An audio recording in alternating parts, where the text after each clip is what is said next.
So next, I'd like to call to the podium Elizabeth Armstrong. So Elizabeth will be speaking on My Hip, My Voice and talking about consumer resources. Elizabeth is currently, well, she likes to say she's unemployed, but currently she's a PhD candidate at the University of New South Wales. And she's investigating the development of an adaptable model of care for hip fractures sustained in limited resource settings. She's got a clinical background in physiotherapy and has been fortunate enough to develop some also expertise in policy and project management. And Elizabeth was actually Jamie's predecessor, so she's got some registry background as well, and administration. And I might leave it there because we need you to come and talk. Welcome, Elizabeth. Thanks, Rebecca, and thanks to Jamie and the registry team for the opportunity to come back once again. I'm kind of like the ghost of registry managers. You can't get rid of me. So today I'm going to be talking about a pilot project that the registry was funded by the Australian Government Department of Health and Aged Care to look at how we best report registry data so that it is tailored for consumers. It was one half of the My Hip, My Voice project. The other half was the patient-reported experience measures, but today it's just going to be about what we found with how to report registry data. I'd like to acknowledge the Gubbi Gubbi and Jinnaburra people who are the traditional custodians of the land that we're on today, and I extend my acknowledgement and pass on my respects to all Aboriginal people. So the reason that the registry received some funding for this pilot project was on the back of the National Clinical Quality Registry and Virtual Registry Strategy that was released in 2021. And this is looking to try and integrate all of clinical quality outcomes data in Australia's healthcare system so that that data drives improvements for patients and for the health system more generally.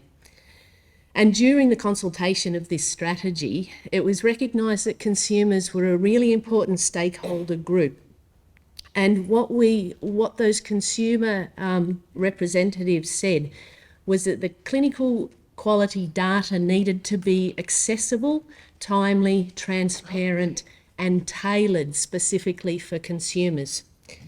So we set out at the beginning of 2022 with two aims. One was to explore consumer needs and priorities, and then to develop some resources that were tailored just for them.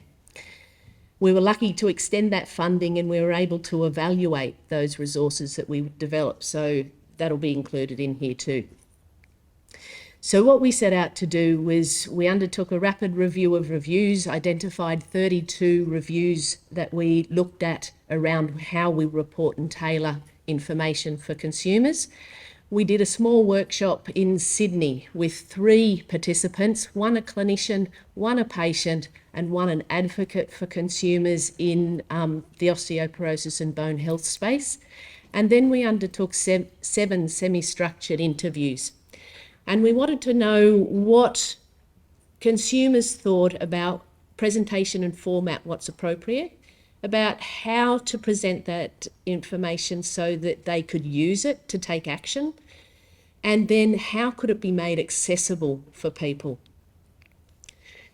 This is what we found. There's a little bit of writing here, but as a summary, we found that simple presentations using stories or linking text with pictures to improve understanding was wanted.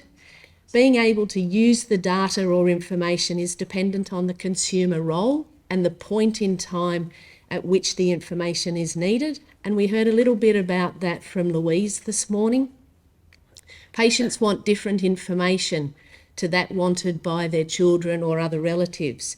And these needs change depending on when in the care pathway the information is needed. What was interesting was that consumers told us that right at the very beginning of their admitted stay, understanding outcomes of that hip fracture injury, even up to 12 months, was a really important thing that they wanted to know right at the start of that treatment process. And while the evidence is mixed on the effectiveness of public reporting on consumer actions, it can be impacted by its availability and the trust in the source of that information. Family and friends are highly valued, and the internet, while older people are techno-savvy, as one of our interview participants told us, it's challenging to find information that can be trusted. And there's a couple of little quotes there from our semi-structured interviews. So how did we interpret what we did? Well, to make the information more appropriate, we looked for ways we can incorporate data or information into pictures.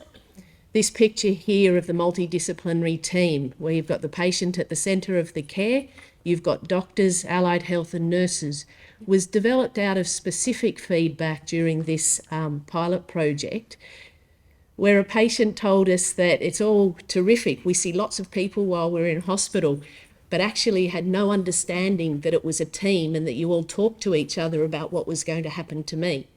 So this was to try and give a sense of that multidisciplinary team concept, where the patient's at the centre and everybody is looking after them.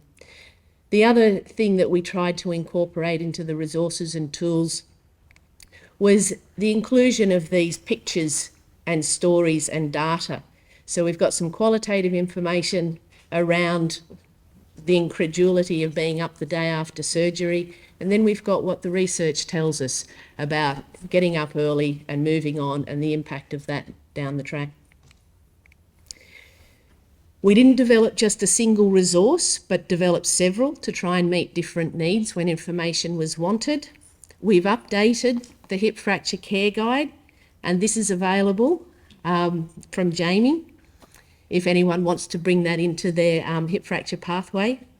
We developed 6 new carer resources, a consumer dashboard, which puts the data through onto the website, some animated videos, and a QR bar poster, which can be put up in wards, and we'll use our newfound skills in QR codes to link to the different resources on the ANZ HFR website. This is part of how we've updated the care guide.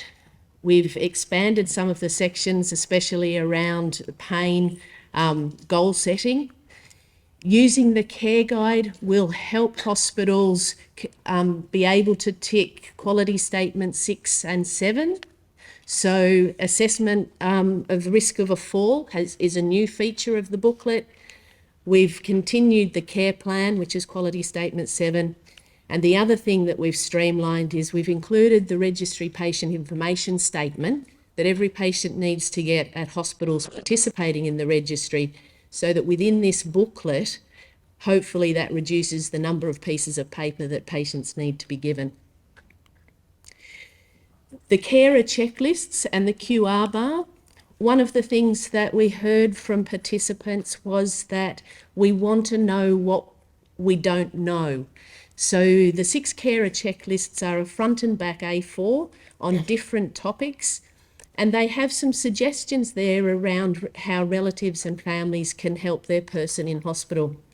It's got some statements at the bottom where people can think about that question, reflect on whether they have enough information, and then can target their questions to the clinical teams as they identify information that's needed.